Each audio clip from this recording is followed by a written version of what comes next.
সমকামিতা আমি কি বলবো, সমকামিতা দিয়ে দেশটা ভরে গেছে। এটা আসলে আমেরিকার মতো হয়ে গেছে। অনেক হাজার হাজার মডেল, অনেক হাজার হাজার হিরোইনদের মাঝখানেও এই সমকামিতাটা আছে। এটা আসলে মানে বলে বোঝানো যাবে না। আপনি একটা মডেলিং করবেন, আপনি একটা বিজ্ঞাপনে কাজ করতে যাবেন, আপনাকে সেখানেও সমকামিতার সম্মুখীন হতে পারে। তো সমকামিতা দিয়ে দেশটা একদম মানে অচল হয়ে যাচ্ছে। এটা আসলে কি বলবো, এটা খুবই ভয়াবহ রূপ ধারণ করতেছে। হ্যাঁ, আমি অনেক দেখেছি, অনেক শুনেছি। আমি এটার সামনে থেকে চোখ দিয়ে দেখেছি যে এটা সমকামিতা হচ্ছে। হ্যাঁ, ওখান থেকে আমি অ্যাভয়েড করে চলে এসেছি। এটা আসলে সব জায়গার মধ্যেই হয়, এটা মডেলদের মধ্যেও হয়, আর হচ্ছে যে এটা হিরোইনদের মধ্যেও হয়, হিরোদের মধ্যেও হয়। এটা শুধু তাদের মধ্যে যে হয়, মিডিয়াতে হয় এরকমটাও না।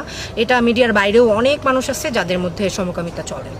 তাদের বিষয়ে আর কি বলবো, তারা আসলে চাইলেই এই জিনিসটা চেঞ্জ করে ফেলতে পারে। এটা আসলে খুবই মানে ব্যক্তিগতভাবে আমি লাইক করি না। কারণ হচ্ছে যে এটা একজন ছেলে একজন ছেলেরই রূপ ধারণ করবে, একটা মেয়ে একটা মেয়েই রূপ ধারণ করবে।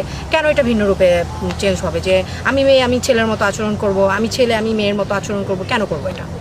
এটা আমি লাইক করি না। সমকামিতা আমি ভালো চোখে দেখি না। এটা আসলে কোনো কিছুই হতে পারে না। এটা কীভাবে পসিবল? অ্যাভেলেবেল হচ্ছে বাংলাদেশে, সব জায়গায় এরকম ঘটতেছে, কিন্তু এটা আমি পছন্দ করি না।